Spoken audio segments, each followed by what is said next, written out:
my name is Sarah Parker and I am an immigration attorney and founder of Hope Immigration.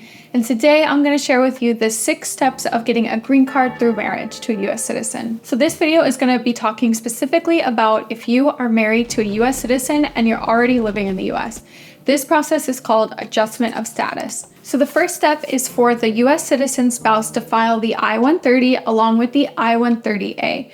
This can be done online on your My USCIS account, or you can file it by mail with the rest of the green card application.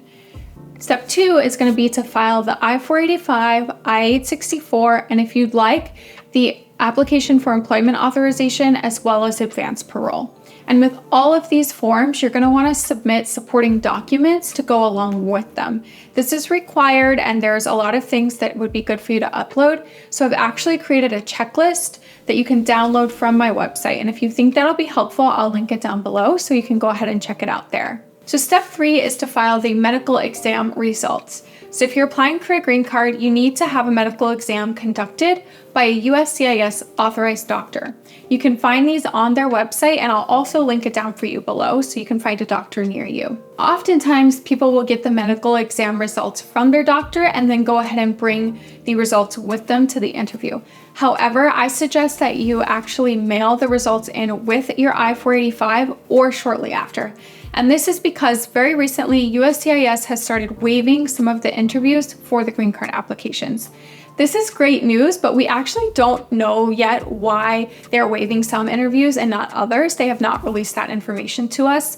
So just in case your application, they want to waive the interview for you, you want to make sure you have the medical exam results already sent into them, because if not, they're going to issue a request for evidence. And that's totally okay if they do. Oftentimes they send these requests for evidence just because they want a little bit more information from you. However, if you can avoid getting a request for evidence, that's best because it will speed up your application time. Step 4 is the biometrics appointment. So they'll send you a notice of where and when your appointment is going to be. This is just where you're going to go in, give your fingerprint, signature, and a photograph taken. So no need to be nervous. It's a very relaxed appointment and it goes very quickly usually. Step 5 is the interview. So like I said, some of these interviews are being waived, but some are not.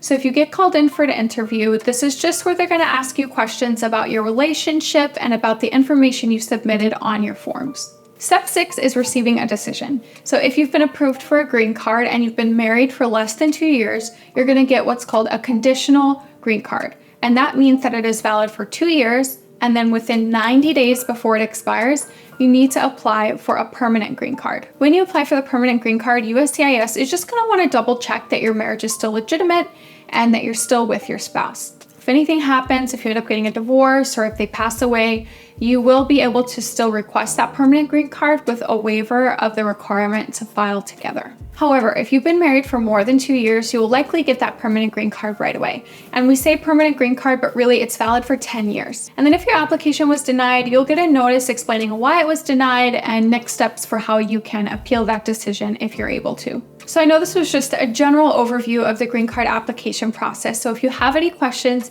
please feel free to reach out to me. I'm going to link down below where you can book an appointment with me directly on my calendar to speak with me about your situation. And I also want to let you know that I do have resources for immigrants who want to file this application on their own.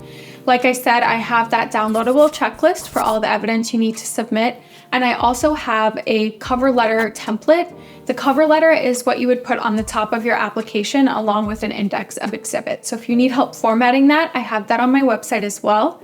I also offer several document review options where if you'd like to fill it out by yourself, but just have an attorney look it over for you before you submit it, I have that on my website available for purchase. And this is a great way that you can make sure there's no big mistakes on your application before you file it. So I hope this was helpful and best of luck on your green card application.